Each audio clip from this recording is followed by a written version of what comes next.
Hi! Today I would like to show you how you can transfer files from XiaoQiao A82 to an Android device. Start by accessing Play Store on both of them. Now click on the search bar, type Send Anywhere and download this app from this developer. I already did that over here because it was taking ages to download. So now we have to wait for this one and open them. Now you need to choose Allow a bunch of times. Choose I accept, confirm, and allow again.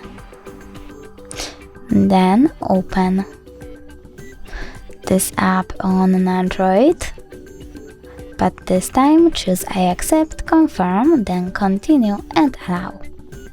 Now choose Receive on an Android and Send over here. Then tap on all of those dots and choose Send in order to send all of your files.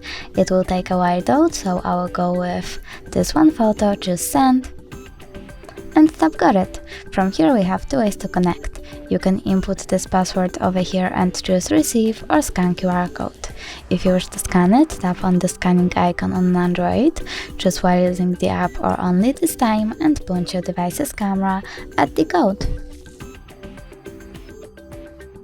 Now we have to wait. And as you can see, my photo was successfully transferred. You can always check it out for sure though by going into File Manager app, in this case my files, and clicking on, in my case, images. As you can see, Send Anywhere folder is over here. Thanks so much for watching. If you enjoyed this video, don't forget to leave a like, comment and subscribe. Bye!